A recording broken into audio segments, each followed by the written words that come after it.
There is only 1 year left before the deadline for Beijing to become an international innovation center, but the number of foreigners living and working long-term in the capital has decreased by 40% compared to 10 years ago.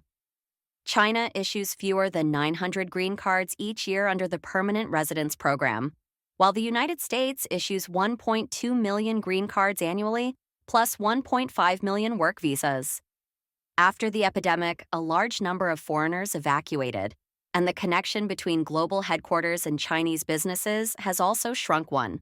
The number of foreigners living and working long-term in Beijing has dropped by 40% compared with 10 years ago.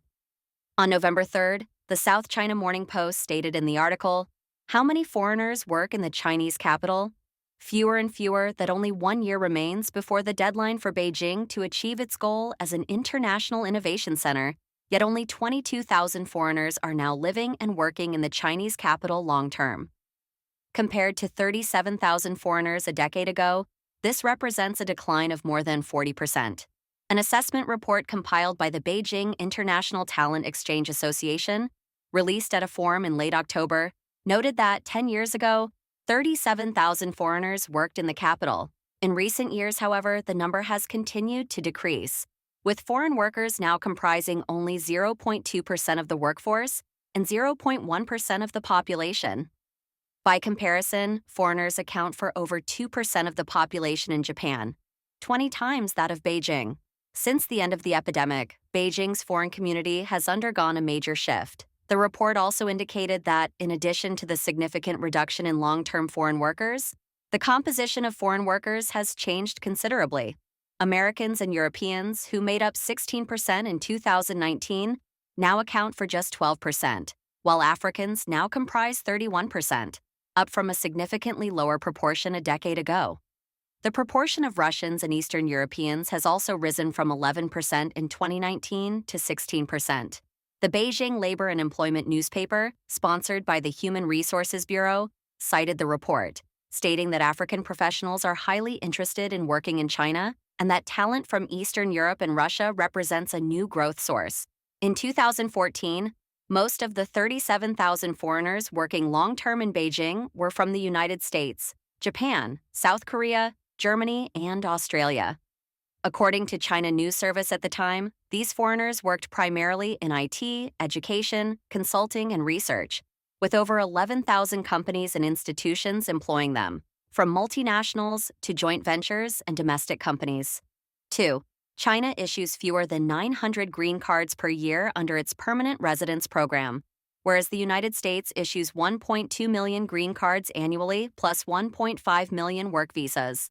For Beijing to become an international innovation center, it must attract more foreign-funded enterprises, institutions, and workers, which is essential to the criteria for international innovation centers, financial hubs, and global cities. In May last year, Beijing launched a plan to make the city a technology innovation center by 2025, involving the establishment of research centers, tech universities, and tech companies. However, according to the Beijing International Talent Exchange Association, only 13% of the 27,000 foreigners, about 3,500 people, hold positions in scientific research and engineering, while 30%, about 8,100 people, are engaged in administrative or teaching roles. The report did not specify the roles of the remaining 15,400 foreign workers in Beijing. Some data in the report may offer a positive outlook. More foreigners working in the capital now hold advanced degrees. By 2023, over 40% of foreigners in Beijing held at least a master's degree, although the report did not compare this with data from last year or a decade ago. The report further stated that 20% of foreigners working in Beijing qualify for Class A work visas, usually issued to high-level international professionals recruited by local governments. This share is 13 percentage points higher than in 2018. China has relatively few foreign-born technical talents, a stark contrast to places like Silicon Valley. In 2016, approximately 70% of Silicon Valley's technical workforce was foreign-born. To attract talent, China launched its Permanent Residence Program in 2004. However, by 2018, only 12,000 green cards had been issued, averaging just 857 per year. During the same period, the United States issued 1.2 million green cards and 1.5 million work visas annually. 3. After the epidemic, a large number of foreigners evacuated, and the connection between global headquarters and Chinese business also shrank. Significantly, after the epidemic, many foreigners left China, although official statistics on departures and returns are lacking. According to UN data cited by an expatriate website, more than 310,000 foreigners left China in 2022 alone. By October 2023, this figure had reached a record high. Departing expatriates included programmers, engineers, bankers, and executives, many of whom relocated to countries such as Singapore, Japan, Australia, Canada, Germany, and Norway.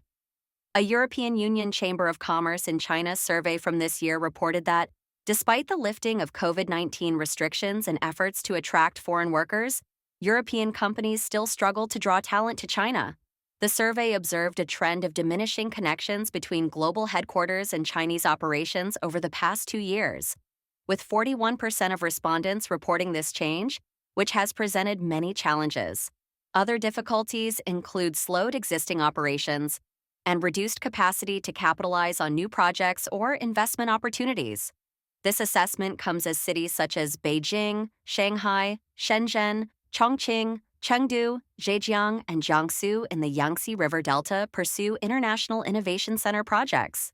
These initiatives aim to attract overseas professionals to help local areas advance in the technology value chain and overcome Western restrictions on advanced technology. With fewer foreign professionals overall and a growing share of Africans and Russians among them, this trend may pose challenges for Beijing and other regions aspiring to drive technological innovation. China's electric vehicle overcapacity threatens the health of the entire global industry. To make Chinese electric vehicles dominant worldwide, the Chinese government has introduced a series of subsidies, tax cuts, procurement contracts, and other incentives, costing Beijing around $230 billion, according to MIT Technology Review. This move ultimately created a market of 13.1 million vehicles, representing 60% of the global electric vehicle market. However, the Chinese government's support policies have also led to overcapacity. Some global automakers have had to restructure their businesses or close operations. In October, Mitsubishi Motors announced that it would cease car production at its joint ventures in China. Honda, Hyundai, and Ford have also taken measures such as layoffs and factory sales to reduce costs, according to stock exchange documents and official media reports. In April, Ford's electric vehicle division reported that its first quarter losses soared to $1.3 billion, or $132,000 per 10,000 vehicles sold during the first 3 months of the year. The division, which Ford calls Model E, sold 10,000 vehicles in the quarter, a 20% decline from the same period last year. Its revenue plummeted 84% to about $100 million. Ford attributed this mainly to falling electric vehicle prices across the industry. In recent years, automakers across the United States have invested millions of dollars in electric vehicle strategies. However, these efforts may not pay off, as electric vehicle manufacturers across the country are losing thousands of dollars on every car sold. According to a new report from the analyst firm Boston Consulting Group, BCG, American automakers lose about $6,000 for every $50,000 electric vehicle sold in the United States. Companies such as Rivian and Lucid have also experienced similarly high losses. Earlier this year, Rivian revealed that it lost $33,000 on every truck sold, while Lucid topped the list with a staggering loss of $400,000 per car. In August, pure electric vehicles accounted for 14.4% of the EU car market, down from 21% last year. This marks the 4th consecutive month of decline this year, in stark contrast to last year's consistent month-on-month growth. When the nest is overturned, how can the eggs remain intact? Chinese electric vehicle manufacturers have also suffered heavy losses. China's electric car industry is also facing significant losses. Even though electric vehicles now account for more than half of new car sales on the mainland, the profit outlook for Chinese electric vehicle (EV) makers remains bleak as intense price competition escalates. Despite optimistic sales forecasts in the world's largest auto market, only 2 local companies, BYD and Li Auto, are profitable. leaving about 30 rivals struggling to stem their losses. The three major EV makers that have released second quarter earnings so far, XPeng Motors, Zeekr, and Zero Sports, reported a combined loss of 42.9 billion yuan, 6 billion.